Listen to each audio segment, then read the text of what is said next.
My name is Katie Helm, and my education giant is Catherine Beecher. Catherine was born on September 6, 1800 in East Hampton, New York. She was the daughter of a minister and the oldest of 13 children. Many of her siblings grew up to be educated at Yale. Some became ministers, educators, authors, or artists, and others grew up to support social reform for temperance, women's rights, and of course, education. As a child, Catherine remained close to her father when her mother died, and he remarried. This close bond is what shaped some of her strong educational views. Catherine attended a girls' school growing up, and there she did most of her studies independently, such as Latin, mathematics, and philosophy, because most of the female education at the time was fine arts and domestic science. In 1821, Catherine became a school teacher, and just 2 years later, Catherine and her sister Mary opened up a girls' school, which became known as the Hartford Female Seminary in 1827. At the school, Catherine began practicing her ideas of expanding the female education. Catherine was a huge supporter of incorporating daily physical education and added a type of gym class to her curriculum.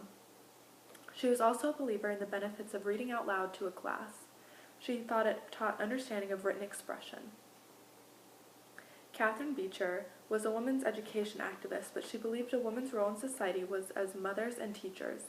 It was once said about her views that Beecher thought that women could best influence society as mothers and teachers, and did not want women to be corrupted by the evil of politics.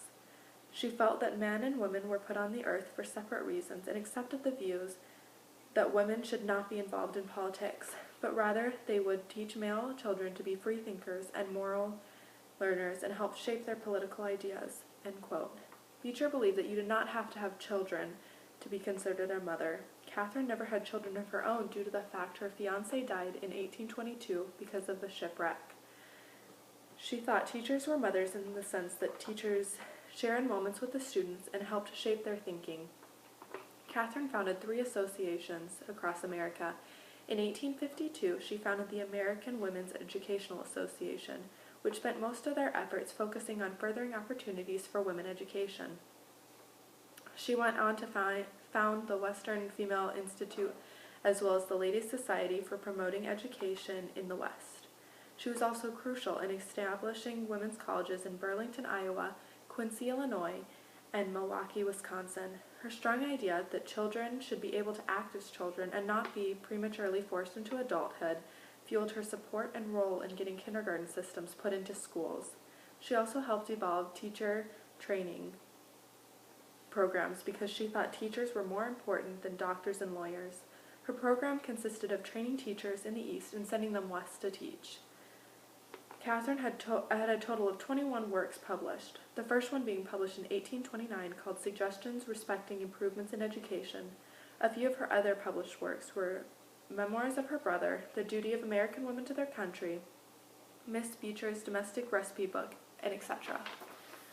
In one of Catherine's books, she said, "It is to mothers and teachers that the world is to look for the characteristics which is to be instamped on each succeeding generation, for it is to them that the great business of education is almost exclusively committed.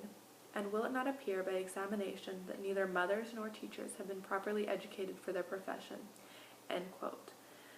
This went to further prove the motivation for pushing formal education.